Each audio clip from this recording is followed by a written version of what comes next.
హైదరాబాద్ సంస్థానం భారత యూనియన్లో చేరి నేటికి 77 సంవత్సరాలు పూర్తి చేసుకుని 78వ సంవత్సరంలోకి అడుగెడుతున్నటువంటి శుభ సందర్భంగా హాజరైన ప్రజాప్రతినిధులు, అధికారులు, అనధికారులు, పాత్రికేయులు, ఉద్యమకారులకు, కార్మిక, కర్షక, విద్యార్థులకు, జిల్లా ప్రజలందరికీ శుభాకాంక్షలు. నేడు ఈ స్వేచ్ఛ, స్వతంత్రం మన సొంతం కావడానికి ఎంతోమంది ఈ గడ్డ మీద అసమాన త్యాగాలు చేశారు. ఆనాటి త్యాగాల ఫలితమే నేటి తెలంగాణ అభివృద్ధికి నాంది పలికింది. దేశమంతా 1947 ఆగస్టు 15 స్వతంత్ర సమరాల్లో కేరింతలు వేస్తుంటే హైదరాబాదు సంస్థాన ప్రజలు స్వేచ్ఛ స్వాతంత్రానికై పోరాడుతూనే ఉన్నారు.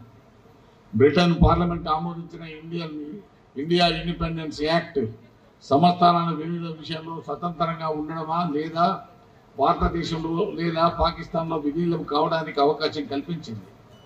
దేశవ్యాప్తంగా 565 సంస్థానాలు ఉండగా మెజార్టీ సంస్థానాలు భారతదేశంలో విలీనమయ్యాయి. కానీ జూనాగఢ్, కాశ్మీర్, హైదరాబాద్ సంస్థానాలు విలీనం కాలేదు. అయితే హైదరాబాద్ సంస్థానం 16 జిల్లాలతో తెలుగు, మరాఠీ, కన్నడ భాషల మిశ్రమ సంస్కృతులతో కూడిన సంస్థానంగా ఉన్నది. హైదరాబాద్ సంస్థానం స్వతంత్రంగా ఉంటుందని నిజాంరాజ్ ప్రకటించారు. కానీ సంస్థానంలో ఎక్కువ మొత్తం భూస్వాములు, జమీందారీలు, జాగీదారులు దేశముఖుల వద్దనే ఉన్నాయి.